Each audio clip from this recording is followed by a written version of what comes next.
大家好，欢迎来到这个猛冲帆的频道，我叫 Stefan 的中文名高凡，亏省的瑞麦专业地产经纪。今天呢是这个室外的温度已经达到15度、16度，所以说呢家里面的这个供暖的这个设备呢，我要准备的关掉。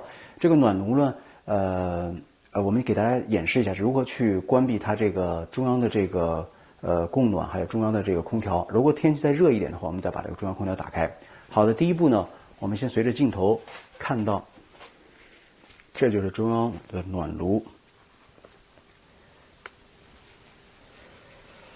然后呢，第一步呢，我们先随着这个水管呢，先把这个加湿器，它这个有一个加湿器，看这个水管的这个水管道走到这儿，进了这是加湿器，它的牌子叫做 Honey Home。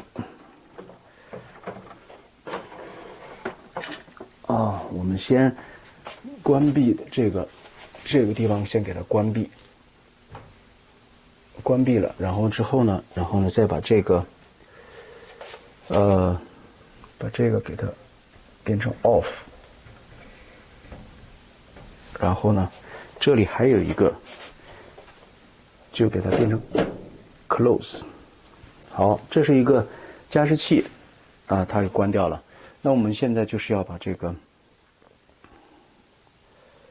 暖炉给它关掉。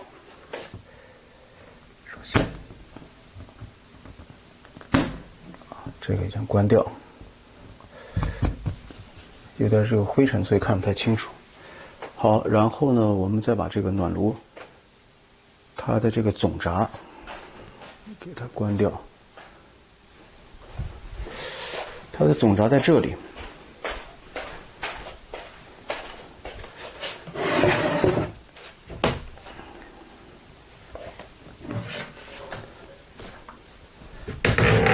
打开它的电表，然后它会显示我们这是200安的，大家可以看到。然后呢，找到它的这个 demo bump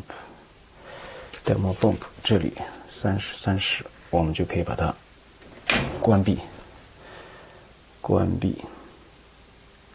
然后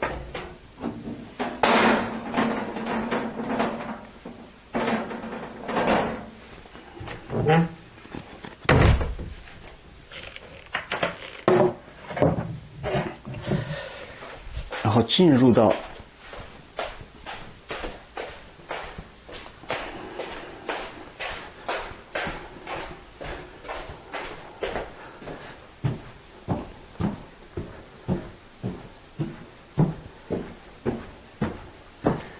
再来到这里的时候呢，我们已经把电源全部关掉的话，那现在就把这个也关掉，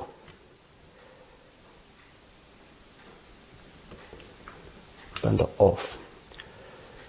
然后呢，这个也给它关掉。Hello， 今天就给大家分享到这里，希望大家支持、订阅和转发，谢谢，我们下次再见，拜拜。